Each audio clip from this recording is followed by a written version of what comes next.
ꯆꯍꯤꯒꯤ ꯈ꯭ꯔꯤꯁꯃꯥꯁ ꯂꯥꯛꯄꯗ ꯃꯌꯥꯝ ꯄꯨꯝꯅꯃꯛꯀꯤ ꯑꯣꯏꯅꯗꯤ ꯍꯔꯥꯎꯅꯩ ꯑꯗꯨꯕꯨ ꯑꯩꯈꯣꯏ ꯏꯃꯨꯡꯒꯤ ꯑꯣꯏꯅꯗꯤ ꯑꯁꯨꯛꯄ ꯅꯨꯃꯤꯠ ꯑꯃ ꯑꯣꯏ ꯃꯔꯝꯗꯤ ꯈ꯭ꯔꯤꯁꯃꯥꯁꯀꯤ ꯅꯨꯃꯤꯠ ꯑꯁꯤꯗ ꯌꯥꯝ ꯊꯥꯖꯗꯕ ꯊꯧꯗꯣꯛ ꯑꯃ ꯊꯣꯛꯈꯤ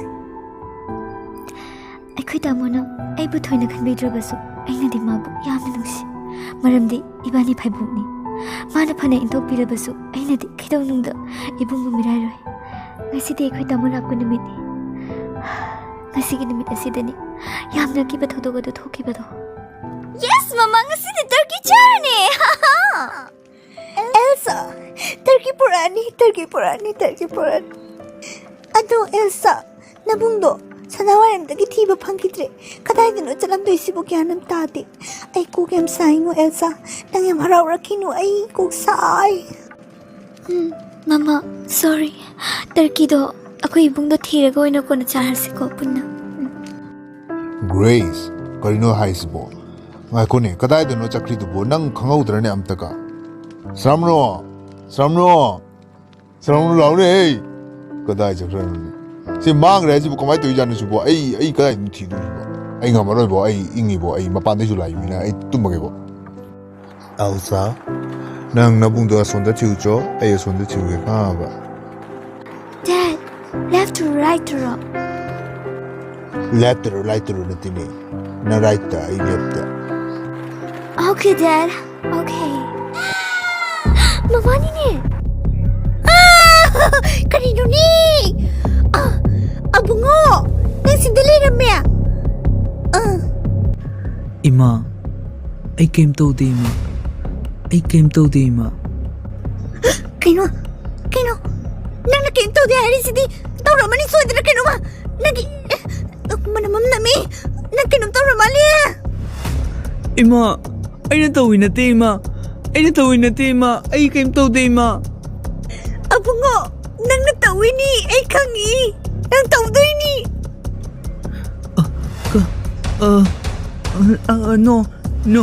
No, Mom. No. Elsa, taraba iyang tawrise. Ay kuk sare tawrise kamay tawdoy na sipo. Abutang hiyengo maki dresses. Karipo no layri basapta hiyengo. Mama, maki dress makada kinom layri mama. Mama amta check do. Mama. Abungo.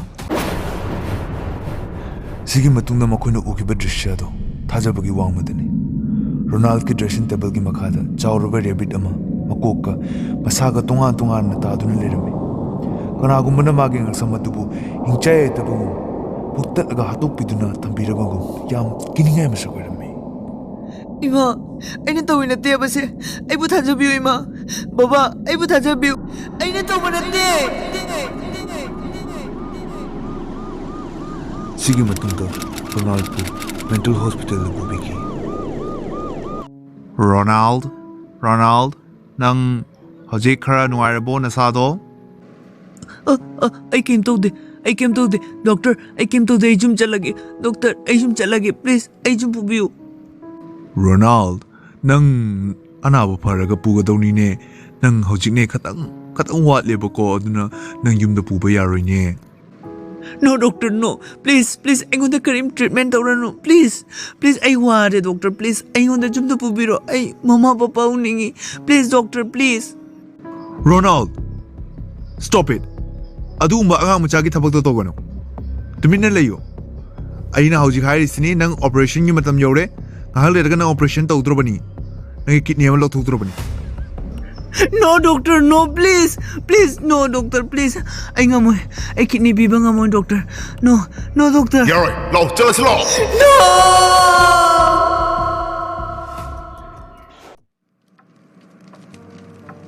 Almost 10 years fare. Ado ngasidi aigi tamo lakpa numitni. Ngasi yam nungayba numitni. Ngasigi nungayraba numitsida aiga papaga na maki jumda amuk hana halakpagi oina surprise ama plan tawri. Ado doctor na di hai maki anaba se phari haina. I hope pharambasu oisanu. Aduga aikhoigi gift sina maki punsigi awaba mikupna kauba oisanu aduga ngasidagi hauba nungaybatana thanbo oirsanu aigi tamogi punsida.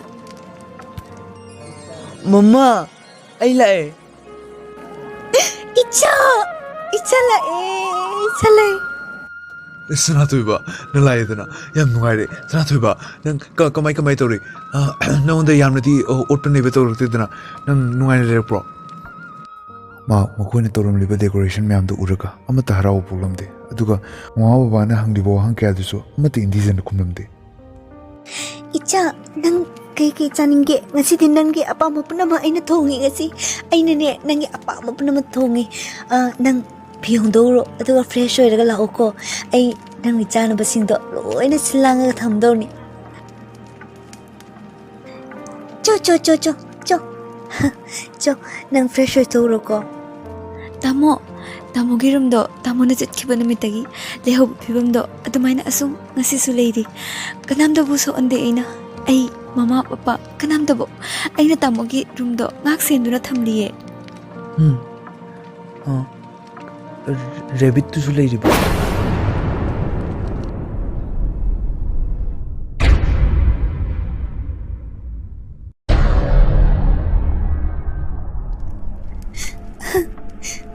Sanatoy, jango nang fresh oil chalo. Kaya gino nang hawkraba incident to amuka mo na unan ni singaliti. Hojik ma kari toro kanina kang bro. Ay ayaw ki nang kari gihari no atumba. Mama, ay adugo ma-intention na kayo mahayba natin, mama. Ay kangaw na nahakiba ni mama. Sorry, mama. Ay hati to oro dumay na. Pare, adugo mawari do, amuk missing hala no please, Elsa, please. Ay amuk pahamdre. Ay amuk ichase thadong nindi. Ay hinata adun tamningi. Please, pare, loisalo. Ima, ngasido hinjang yam hawi. Hawbre Hoy, aduni sanatoy lagpagi ay na haw na thongtagrabani. Mana yam pamzaba hinjang atani. Aduni ima, yam hawi. Ima, kaka Robert na truko wise. Ima, hoy ne. Kito ra pajano, anta chalo lao. Elbow! Kadai chagrage nang bu elbow. Kito ra pagi Albert, kito bu yaurage. Mrs. Maker, ay jani pa, jahi mga ta pa ba elbow do. Bro, no do nakalag bro. Albert, udi. Kaino ay sibo, suktinga kansi tabo. Nga dubu karigi tadoy no nang na. Natan ni Mrs. Maker. Mado snowfall sida yam haraw na thobane ba aduga ina thokanu harimi nungthang ne adubu ma yada na thoe aduga ibani sanarami ne ba aduga hide and seek sanaraba aduga ma load in load kriga thiba phangtre As, kaino ay sibo. Nungthang sida bo, hide and seek sanabra ne. Karino ay to sibo. As, nangsu, birani he. Mrs. Maker urabadi ko please I will inform them ko Sure to zurake. Elsa, papa da phone to. Hoji mak thone la o hayo. Chalo, phone to chalo. Kiduragi ma, kidu bu yaurage.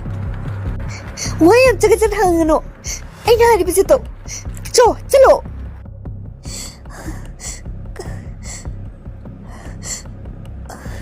Amuka oidero. Mama, papa school to ukrabani. To kiduragi. Kidu bu yaurage. Hara mama. Elsa, hangano.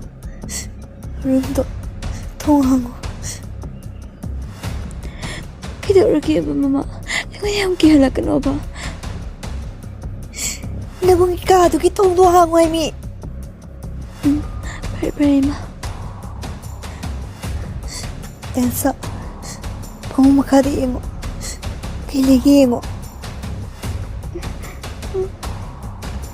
Kitoro ba Elsa? Karino nang uri ba to? Ngayon, ayingi ngayon ko.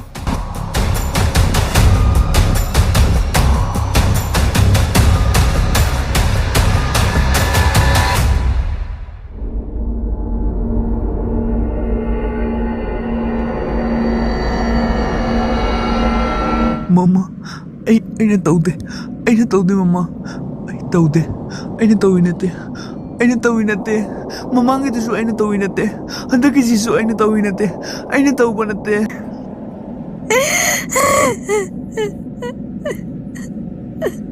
ꯃꯃꯥ ꯑꯩ ꯑꯃꯨꯛ ꯍꯟꯅ ꯃꯐꯝꯗꯨꯗ ꯆꯠꯅꯤꯡꯗꯦ please ꯑꯩꯉꯣꯟꯗ ꯊꯥꯒꯅꯨꯕ please ꯑꯩꯉꯣꯟꯗ ꯀꯔꯦꯟꯅ ꯆꯤꯡꯍꯜꯂꯤ ꯑꯗꯨꯒ ꯑꯩꯉꯣꯟꯗ ꯃꯌꯥꯝ ꯇ꯭ꯔꯤꯠꯃꯦꯟ ꯇꯧꯏ ꯑꯩ ꯌꯥꯝ ꯋꯥꯏ please mom please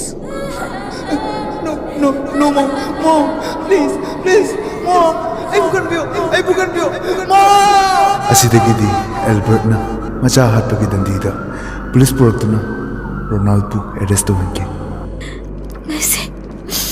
ngasi amuka tamodo mental hospital da pukre adubu mama papa di kanam khangdi hati do aina hati ne haiba